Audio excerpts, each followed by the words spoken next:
que construir un cañón de rayos apuntando a un planeta que no conocemos. ¿Y a mí qué me dices? Yo voté por codos. Oh. Existe una estrecha vinculación entre la lucha por la abolición de la esclavitud y el surgimiento de los derechos humanos que dan lugar a todos los valores que compartimos hoy.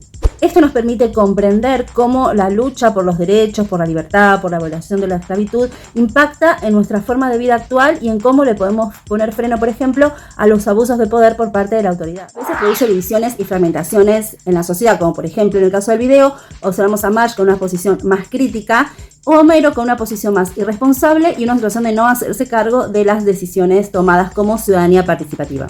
Ahora te invito a que te sumerjas a un viaje para que descubras cómo la lucha por la libertad dio origen a la ampliación de derechos, a la igualdad y a la equidad. Son los derechos que todos tenemos por el solo hecho de ser personas.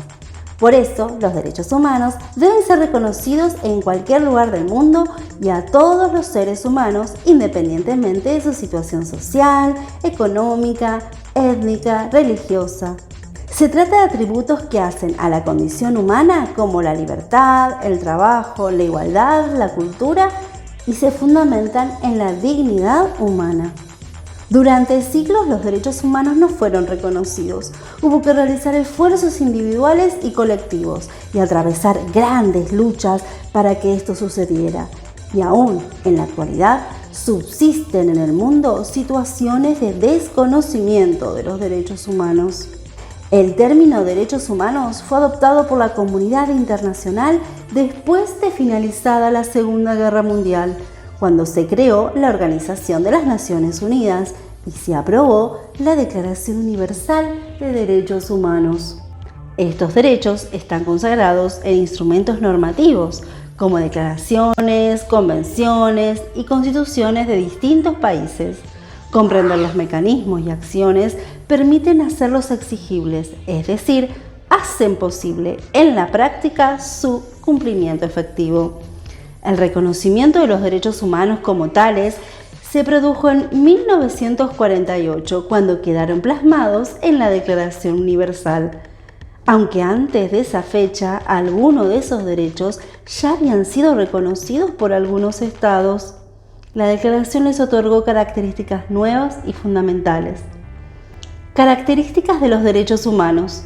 En primer lugar, los derechos humanos son universales, es decir, extensivos a todas las personas en cualquier sociedad.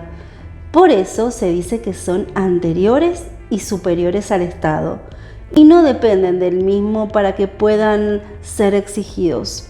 Estos derechos, además, son inalienables e irrenunciables, es decir, nadie nos lo puede quitar ni obligarnos a renunciar a ellos o negociarlos. Los derechos humanos también son indivisibles. Eso significa que no se puede suprimir ninguno de ellos, sin que el resto también se encuentren afectados. Este concepto se fundamenta en la idea de que el ser humano es un todo integral, formado por su cuerpo, sus pensamientos, sus emociones y sus relaciones con otros seres humanos, y por eso no se pueden dividir. Otra de sus características es que se los considera acumulativos. Los distintos derechos que fueron reconocidos a través del tiempo no se reemplazan unos con otros, sino que se acumulan y nunca dejan de tener vigencia. Los titulares de los derechos humanos son personas físicas, individuales o colectivas, y los estados son los responsables de garantizar su cumplimiento. Los derechos humanos tienen su fundamento en los principios de igualdad. El principio de igualdad, que es fundamento de los derechos humanos, reconoce el derecho a la diferencia y declara ilegal cualquier acción que impida el goce y el ejercicio de los derechos humanos a una persona o grupo en virtud de alguna diferencia. Así se busca una igualdad real en el ejercicio de los derechos, de manera que cada persona y cada grupo pueda desarrollarse plenamente. Aunque los derechos humanos son individuales, con fines de poder explicarlos, suelen clasificarse en distintas generaciones.